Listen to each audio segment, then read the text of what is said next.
Paul Conroy wakes up in the dark, and the first thing we know about him is how completely alone he is. There's no skyline, no alarm clock, no morning coffee, just the cramped, claustrophobic press of soil and wood, the stale taste of air, and a Zippo lighter that feels like a small, fragile promise. He fumbles. He's a truck driver, he's resourceful, and he's confused, and within moments the film locks us into his world. A man in a coffin with a cell phone, a flashlight, a pen, and a rapidly shrinking window to get help. If that doesn't get your heart racing, I don't know what will. It's a premise so simple and so brutally focused it practically dares you to breathe wrong. He starts small, checking for injuries, trying to move the lid, assessing how much oxygen and daylight he has. The flashlight is weak, the lighter is almost his only comfort. He learns fast that he's been buried alive somewhere in Iraq. The setup is domestic and urgent. Paul is someone with a life back home, people who expect him to come back, and maybe worse, people who don't know he's gone. The way Ryan Reynolds plays him keeps the performance human and exhausted rather than heroic. He's scared, irritated, sometimes wryly funny, and always trying to bargain with fate. The phone becomes the film's lifeline and its clock. Paul manages to call out. The first calls are desperate and blunt. He calls the only number he can think of, 911, but because he's in Iraq, the American Emergency Services can't locate him. He calls the company he works for, trying to speak to a dispatcher or a supervisor who might admit they know where the convoy was hit. We watch him hold conversations that are half plausible, half denial, as the people on the other end cycle through shock, disbelief, politeness, and bureaucratic distance. Paul's situation is reduced to a series of speakerphone dialogues where personalities and institutions show up through tone rather than action. One of the most corrosive elements is bureaucracy. Paul pleads with a series of officials, including someone from the U.S. State Department and a distant-sounding operations guy who keeps saying phrases like, "We'll look into this," in the kind of professional monotone that reads like sympathy but functions as a slow-acting poison. He talks to his boss, who is either cowardly or constrained by protocol. He calls a U.S. ambassador or consulate representative who can't, or won't, make quick decisions.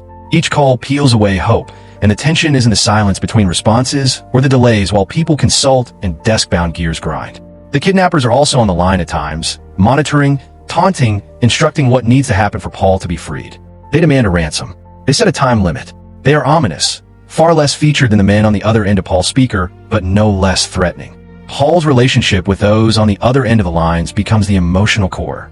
He calls his estranged wife. A heartbreaking scene, trying to leave a message, trying to convey love and guilt and a promise. Those moments tether him to the life outside the dirt. A child's birthday, a voice he loves, a family waiting. At times, Paul slips into flinty humor to keep himself sane. At others, he contemplates the possibility that the people he calls will collude to save themselves rather than him. It's not melodrama. It's the small, real terror of realizing your life depends on strangers who have rules. He tries everything. He tries to make noise, to create smoke signals with his lighter, to set the wood around him alight to attract attention. He tries to shoot a flare. He uses his lighter and pen in improvisational ways to pry and lever the lid. There are sequences where he attempts to move his coffin. That slow, ridiculous, heroic physicality of someone trying to escape with nothing but their own limbs and will. He also encounters practical horrors. A dead man in the coffin with him? No, that's a false alarm. But the possibility of encountering corpses, of being treated like cargo, is real.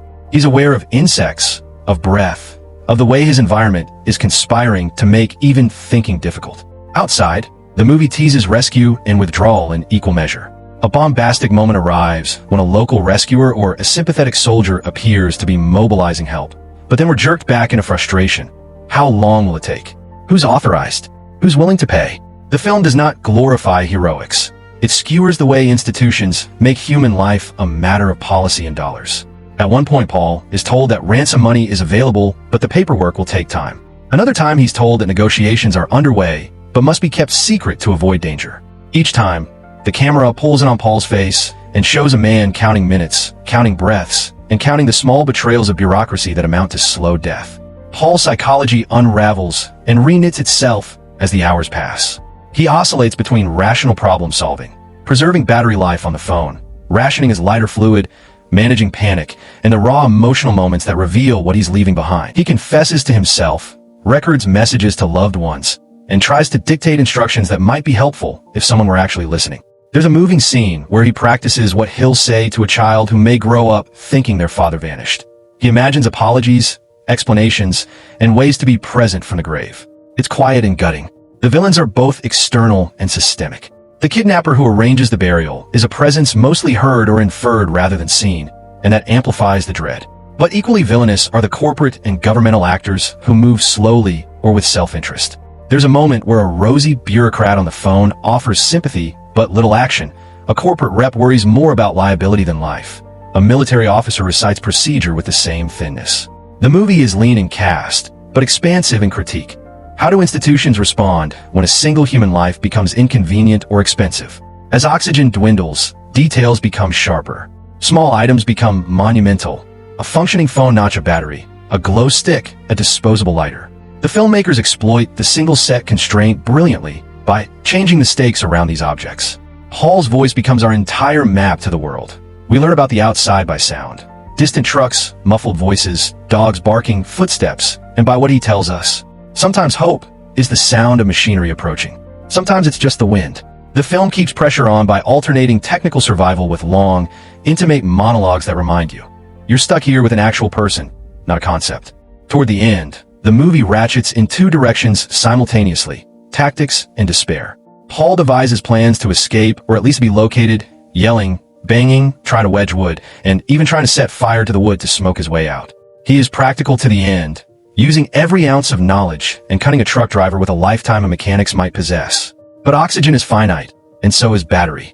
As the phone dies and his voice grows more ragged, he tries to make a final connection with anyone who can change the course of events. You feel every second bleed away. The pace feels like sinking. The film's final sequences are merciless and very effective. There are false dawns, moments when rescue seems imminent, people shout, boots pound, lights flare. You let yourself hope, and that becomes the most painful trick of all. In the chaos of last-ditch efforts, in the clatter of miscommunications and the cruel logistics of war-torn supply chains, Hall's pleas are drowned by larger forces and bureaucracy that refuse to move as fast as a man needs them to. The last images of him are wrenching. The lighter burning into nothing, the phone screen going dark, the realization that simple human presence, somebody pressing their ear to a coffin and hearing, could have changed everything. The quiet finality feels less like melodrama and more like an indictment. This is how a person disappears when systems prioritize process over people. Interlaced with all of this are small human touches that keep the film from becoming a lecture. Hall tells jokes to himself. He remembers small details of his daughter's hair. He scolds himself for mistakes, and he reminisces about home in a voice that's plain and painfully specific. Even the humor, a resigned, slightly bitter quip here and there, is survival medicine. It's the kind of movie that expects you to care so much about a single man that when his end comes, the grief is not grandiose but intimate and awful. You realize how much of our moral imagination depends on the assumption that people matter more than procedure, and watching the film, you feel that assumption erode. Barry doesn't offer grand solutions. It's not interested in action movie rescues or neat moral closures. What it does do is compress a life into a few hours, giving you the experience of being utterly dependent on voices you can't control. The movie is sharp on details. The sound design makes dirt oppressive and small noises huge. The script makes phone calls into moral battlegrounds by letting the other characters say the things institutions actually say when confronted by urgency. Ryan Reynolds carries the physical and emotional load with smart economy. We get a full character without expansive scenes, simply because the camera never stops asking him questions, and he never stops answering as best he can. By the time the final bureaucratic failure, this one will sit with you, gnawing a little. And if you like your suspense with minimal scenery and maximal panic, well, congratulations. You just watched one of the most concentrated, painfully humane, single-set dramas out there. Just maybe keep a lighter handy and call your loved ones back, because the movie will make you appreciate how loud and ordinary the world usually is.